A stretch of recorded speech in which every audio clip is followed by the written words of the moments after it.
Hello and welcome back to Let's Play Tyranny with me, Bring It Down.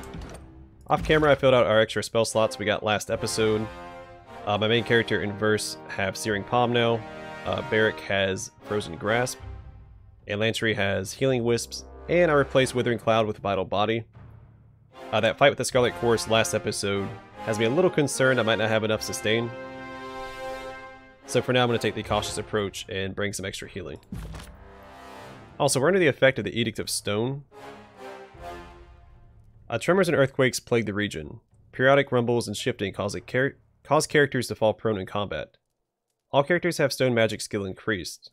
The party gains an increase to prone defense, while foes have prone durations increased. So Weakened Bane, minus 15 to all magic skills, plus 20% prone duration, and plus 30 control stone. So we don't have the control stone sigil, but I guess we can unlock it at some point. The game has spoiled it for me. Alright, to Iron Hearth.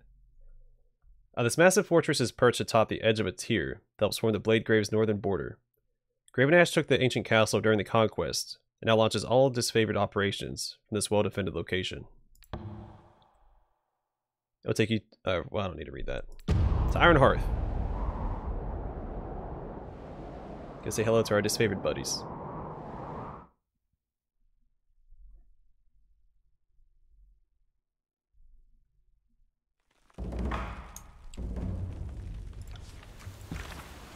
Alright, Neothis. My dear Fatebinder, it's a poorly kept secret that Blood and Mark's job is more about killing threats before they become a problem. Official executions are really the minority of his duties. As I understand it, Kyros has long used Blood and Mark as a preventative measure. Since he can move about the world rather freely, and can evade all but the most absurd powers, he's the perfect predator to send against wild talents. I'm sure few in the tiers have ever actively wondered why there have been seemingly so few Archons born this far west.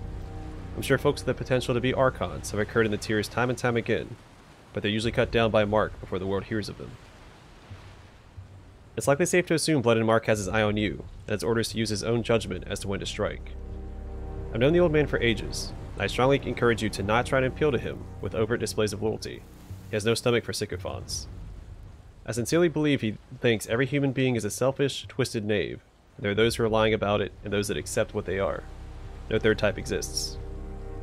So yes, I do think Blood and Mark will one day come for you. As I said, you can always hide or end your life now, but where you're headed, conflict is likely inevitable. Neothis. Ask about Kyros' wrath. Dear Neothis, thank you for weighing in on all of this. To ask perhaps too obvious a question. If I am such an anomaly, such a threat, why hasn't the Overlord dealt with me right away? An edict or just some simple request to Blood and Mark would be no small threat. Now that seems to have happened just yet. What is your take on this? Why hasn't Kyros dealt with me? Donald. Also, I'm curious how subtle can edicts be? Because right now they seem to be these extremely over-the-top displays of power. But they have nuanced clauses, like, you know, taking Ascension Hall for it to end the edict. So I wonder if there can be like subtle types of edicts, like targeted just towards a single person. That's not going to wipe out an entire city. Like more, I don't know. Hit him with your left. Knock him out. Such a weird punch. He's going to break his arm doing that. Okay, well. The way he slung his arm around, he's like he's slingshotting it. I probably should have brought Siren here. If we're going to meet with Graven Ash, I think it'd be behoove of us to have a Archon in our party. Spotted something. Fatiguing Toxin. Weakened for 33 seconds. Yoja's Calling. Sigil of Life, plus 10 control life, and regenerating plus 1% health every 6 seconds. The Staff of Tree Branches oozes rejuvenating sap. Yoja's Calling was held by the Hierarch of the short-lived School of Mottled Bark, a collection of mages who turned their backs on civilization and studied in the isolation of remote forests. It is suspected that disease or misfortune ended their legacy, since all that remains of them are abandoned items or scraps of indecipherable lore. What if this would be a reference to the Maya? I think, doesn't his quill give him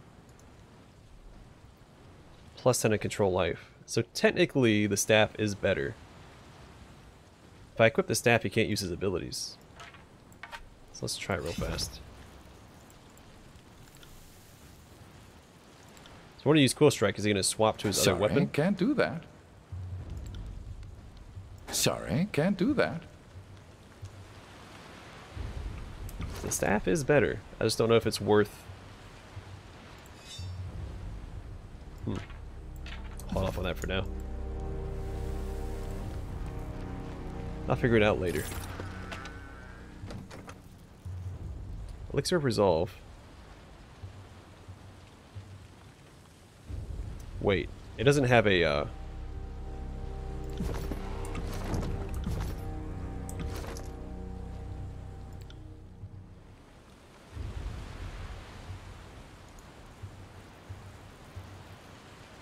It doesn't have a time on it, so is this a permanent upgrade?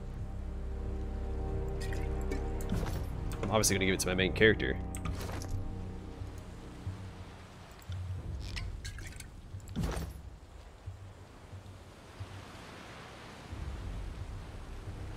going to assume that's a permanent upgrade.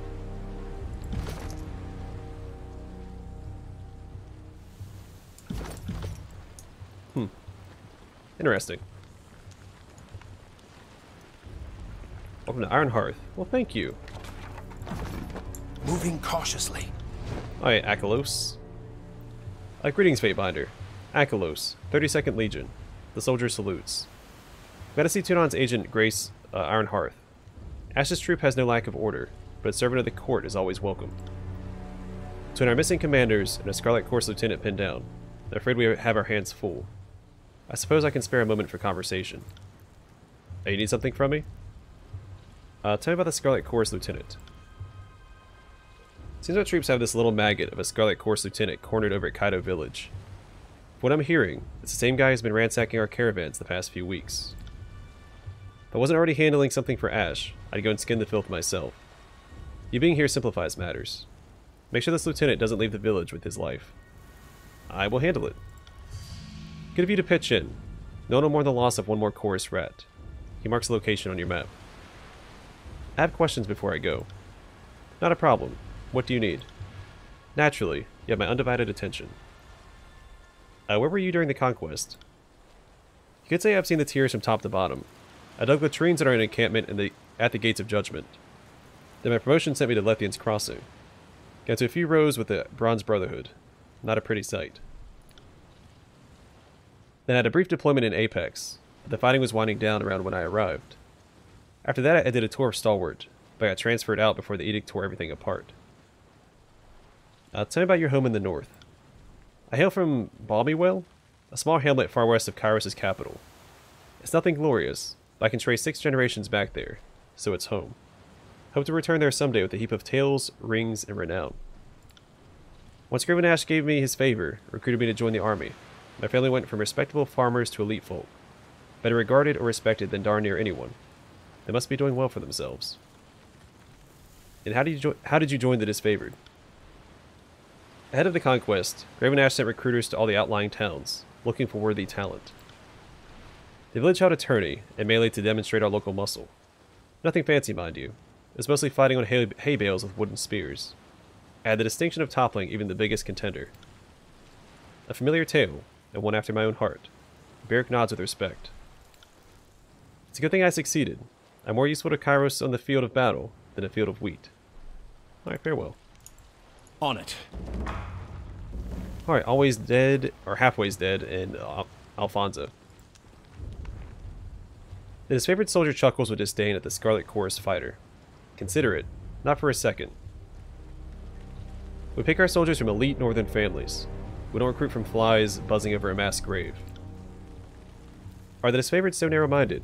My gang strength delivered us across half a dozen battles, with a line of fallen enemies in our wake. Not many conscripts can say the same. The question is not a matter of your skill, but of your breeding, your training, your pedigree. Noticing you, the Iron Guard salutes. Hail Graven Ash, Fatebinder. If I might take a moment of your time. What do you need? This person comes representing a Scarlet Chorus gang. What did you call yourselves again? The Gritting Bleeders. We have a long and storied reputation in the Scarlet Chorus ranks. Killers of the highest order, my gang. He puffs up his chest with pride. Before I was boss here, I ran with the Broken Sugars, the Salty Nightmares, and Trap Gang. Everyone made a name for themselves during the war. You made up at least 2 of those gangs. Don't even bother denying it. Just be careful what names you toss around when there's a former boss standing within earshot, you little peasant. One of his eyebrows snaps up at attention. Verse, so kind of you to chime in with your corrections. In any case, he's asking to join the Disfavored, which is out of the question. I've explained the numerous reasons why we can't allow it, but the wretch won't listen. Do you want me to decide the matter? You must know Kyros' laws back to front. I really don't. And I trust you know our traditions as well. If it peels this lamprey off my backside, I'll allow it. Speaking for my gang, we'll accept your judgment. We're eager to crack some Tearsman's skulls with Kyros' army again, no matter what color they wear. Let me take your testimony first. Of course, I have nothing to hide. Now why can't the recruits join the Disfavored? Most of us would rather swallow our tongues than take orders from some rigid officer who stalked his way into leadership. But to each their own. Where do I start? Now let his Graven Ash handpick his Disfavored from the decorated northern stock. He takes a personal interest in our training and education. We're his sons and daughters. To accept anything less than our ranks would hold the very process in contempt. The only capacity they could serve would be manual labor, hauling wagons or digging latrines. That's the work of slaves, and not what they've come requesting. Why this interest in the Disfavored? Better training, better quarters, iron weapons. The Disfavored have everything we wanted out of joining the military. We want to serve Kyros to the best of our abilities. Is that asking too much? Old Ironclad here seems to think so. The respect for command leaves something to be desired. Why did you leave the Scarlet Chorus? Our old gang boss fell at the last battle of Vendrian's Well. We saw how the Disfavored operated. We realized there was a chance for a better life. A longer one, too. Desertion happens every day in the Scarlet Chorus. I can tell you that we won't be missed. He says that like he's boasting. Only the Sugar Heel recruits, who never make a name for themselves, are overlooked at muster. I'm not going to take a bribe. I'm ready to make my ruling. Good. Whatever is fair, we're prepared to stand by it. See it? This is my first instinct as well, execute him for deserting, but he came searching to continue to serve Kyros, so I don't consider that desertion necessarily. And, I mean, I'm pretty sure that the voice of Narat is a traitor, so... I think option 3 is the best one. I'm not necessarily happy with it. But it's also kind of a punishment for deserting, which I think should still be reprimanded. But he can still serve Kyros this way, so... I consign you to hard labor, hauling wagons, digging latrines. That's a waste of our talent. We could shed so much blood for the Disfavored. I agree, it's a waste, but these fools should have known better than to turn coat. It always bites you in the butt eventually. Horde Maggot, you occupy space and eat our food. I'll presume to complain about your treatment. Fatebinder, I thank you. We could all learn from your practical, calculating approach. Our labor it is then. Believe it or not, I can think of worse. Foxtrick and Ovinus. I kind of need to stop and chat. I'm in a sticky situation. No one in my gang is alive or around to help me out. Stop wasting the Fatebinder's time. He has better things to do than listen to some criminal's mewling. I'll be the judge of that. Tell me of your problem, soldier. Thanks for hearing me out. The Disfavored aren't keen on conversation, otherwise I wouldn't be here. It's impossible to get a word in edgewise. She glares at her captor. Soldiers caught me outside a breach in the old walls. That's it. I wasn't inside, I hadn't stuck my toe through the threshold, I wasn't dancing with any bane. I have a healthy relationship with self-preservation. Then why were you arrested? You're only hearing one side of the story. You're only hearing one side of the story. A Fatebinder. Our scouts observed this wretch, readying to enter the old walls. Her account is flawed. her guilt witnessed by multiple trustworthy northerners. The soldier makes a point of standing extra straight when he addresses you. I'm sorry, is readying to enter the best you have? Because I could easily because I could just as easily argue that you're ready to get knifed between your shoulder blades. But doesn't count for sugar until I see blood and bronze. I didn't go into the old walls. Case closed. Before I adjudicate on this matter, I need your mutual cooperation. If you ask me, this prisoner has already been tried and sentenced. If this little game will silence her caterwauling, then be my guest. I'll stand by your decision. It could land me anywhere worse than this. Now, what were you doing outside of the old walls? My gang went inside, so I tried to tell the disfavored clods 100 times over. I shouted myself raw trying to get them back out, but the gang was having none of it. Our leader discovered the breach and got himself excited over the chance of finding treasure. Try as I might, I couldn't talk him out of it. Soldier, can you speak to this defense? I wasn't there, of course, but I'm familiar with the arrest record. There was no gang, just a lone opportunist out to make her fortune breaking Kyros' laws. The scouts could tell just by looking at her she was headed for the breach. She's a fiery one. Put up quite a fight when they took her in custody. I have no reason to doubt the charges. So you had no interest in entering the old walls? Never. I grew up in the tiers. Even we knew better than to go inside the old walls. If not because of Kyros' law, because the things lurking inside were likely to eat us. Whatever you can find in the shadow of those ruins, it's not worth the risk. What was your gang doing in the old walls? Causing trouble, looting. No more or less than what gangs do. Our boss was obsessed with holding his position, which is healthy when you're in the Scarlet Course. When he came to the conclusion that the old walls might have some powerful artifacts, he resolved himself to find one at all costs. Funny to see a guy so wrapped up in survival, trying to get himself killed. Typical behavior from someone who isn't confident in their leadership.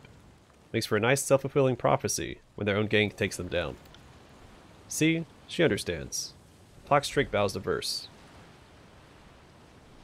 They didn't introduce themselves. I don't know how I know his name, or her name. Any idea where your gang is now? I never saw them make it out of the old walls. So either they did, or they didn't.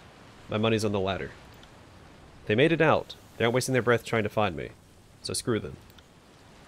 I like the attitude. If I had a mind to recruit, she'd be my second or third. Did your gang cause the breach in the old walls? What? Are you kidding me? Would either take incredible force or incredible magic to bash through that ancient barrier. We had neither at our disposal. Either one of Kyros' edicts or some local mage caused the breach. Whatever ruling you make, don't pin that on me. I'm inclined to agree. Don't make the mistake of giving this one too much credit. I'm ready to make my judgment. Let's have it then. Hope you got everything you needed.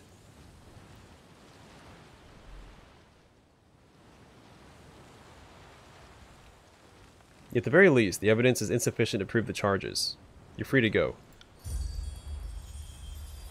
Shrewd, Fatebinder. Very shrewd. I think you'll do just fine. Legal technicalities are my favorite kind. Go rejoin the war effort with the new gang recruit. Start your own if you have a mind to. That's an order. Yes, ma'am. If you were gathering a force, I come away into your good graces. Pity I have to settle for less. This goes against my orders and my reason, but I cannot argue the ruling of Tunan's agent. I'll let you go. Try and stay out of trouble. I'll stay out of the old walls, but that's all I can promise. I do like how, there she goes, out of my life. Right. How they do just accept my rulings. They don't usually argue against it. It's a nice little touch. They actually respect my authority.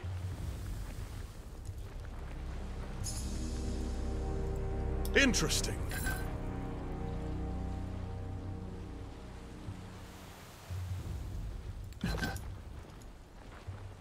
Osmia. The production of new potions isn't keeping up with demand. Many of these bottles remain empty.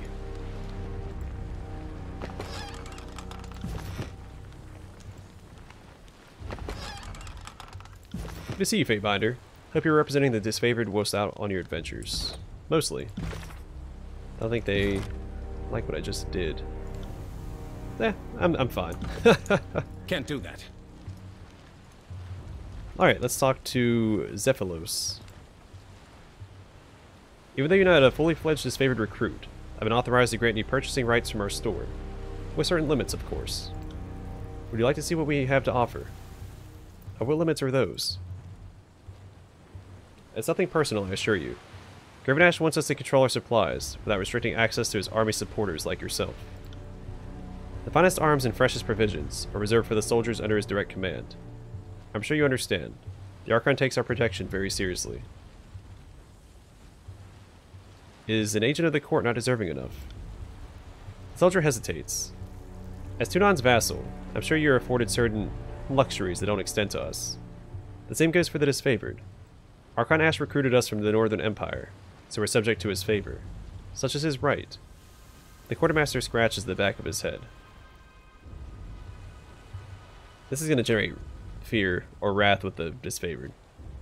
But I want to see if he has anything unique, so... yeah, this is a slight, a disgrace. I demand compensation. He sighs. You're demanding trouble is what you're doing. I don't have any case to run afoul of Archon Ash's supporters. How's about a one-time recompense, the tune of 50 rings? Payment for any theoretical losses you've suffered. I'm just kidding you, soldier. Let me see your wares. You play some strange head games, don't you? Go ahead and take a look then. Let's hoping to get my favor back. Oh hey, here's the stone. Sigil, we'll take that. Let's sell some stuff too.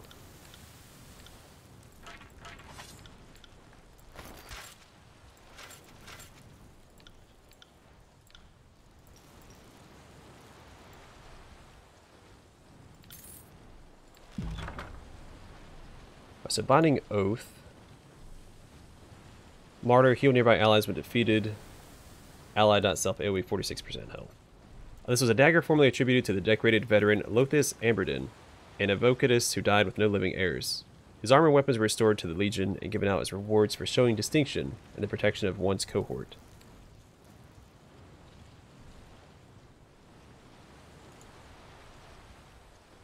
Is that what he has equipped?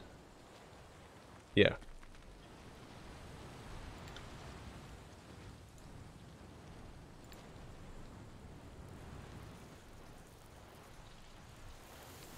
How's this compared to my current armor? Not as good.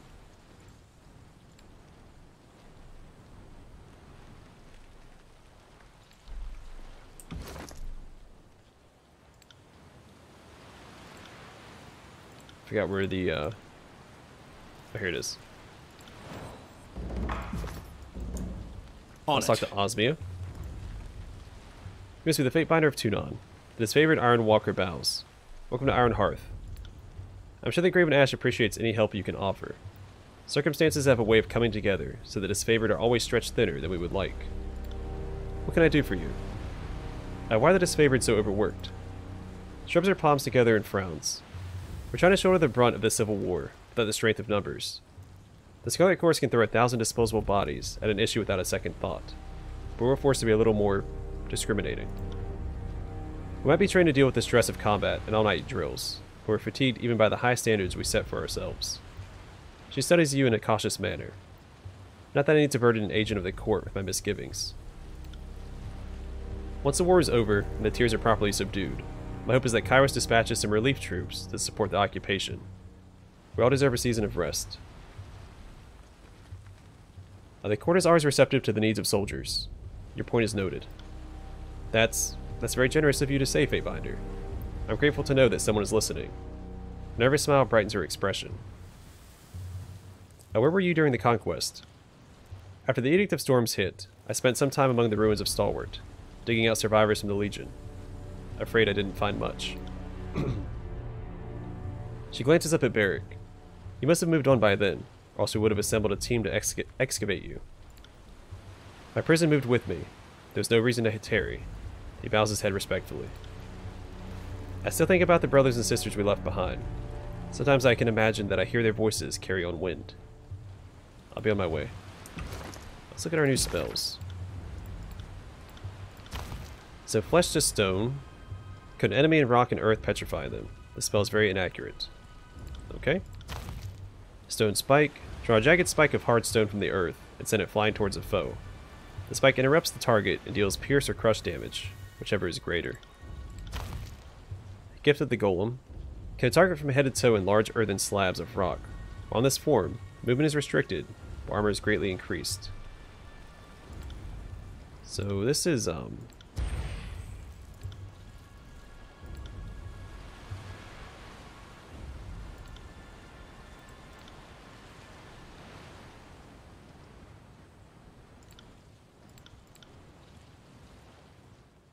Sigil of Guarded Form, which is mirror image. So I couldn't put this on my main character, but I could put that on Barrick. Requires 60 though, so he's still 10 off. I'd rather him be able to cast it himself, so I'm not going to bother with it right now. But I think that'd be a good self buff for Barrick. Plus 4 armor, because he doesn't usually move in combat anyway. I just have him locked down a certain area with his taunt. So Unsettled Core. During an aura of swirling rock around the target, they continually deals crush damage to enemies. Giant Boulder. Form a huge stone boulder, then send it hurtling forward. The boulder bounces erratically and flattens everything in its path, dealing crush damage and knocking foes prone. And Crag Weapon. Be the target's weapon with the weight and strength of hard stone. Enemies struck by the weapon take additional crush damage, or knocked prone on critical hits. Sounds pretty good too. A lot of that sounds good. I've got it. But not going to worry about it right now.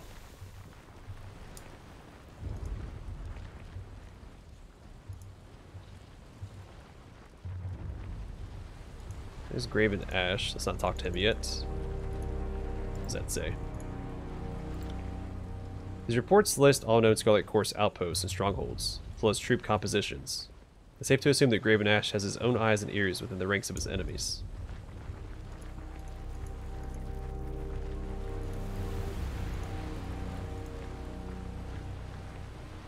So we can't go that way, but there's some loot over here we can grab.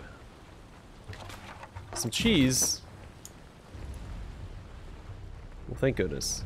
Alright, we're not going to talk to Graven Ash this episode. I'm going to allocate my consumables.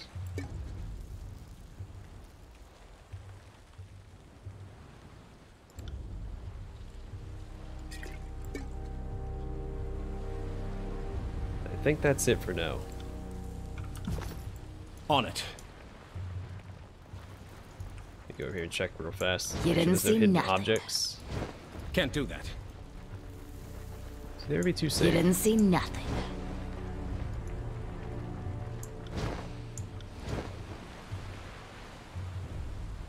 Alright, I'm going to call it here. In the next episode, we will speak to Graven Ash and I guess proceed with the main quest. What is our quest? That's right, we're looking for evidence against the Archons as well as this quest for Graven Ash. Alright, cool. Anyway, thanks for watching. See you guys in the next one.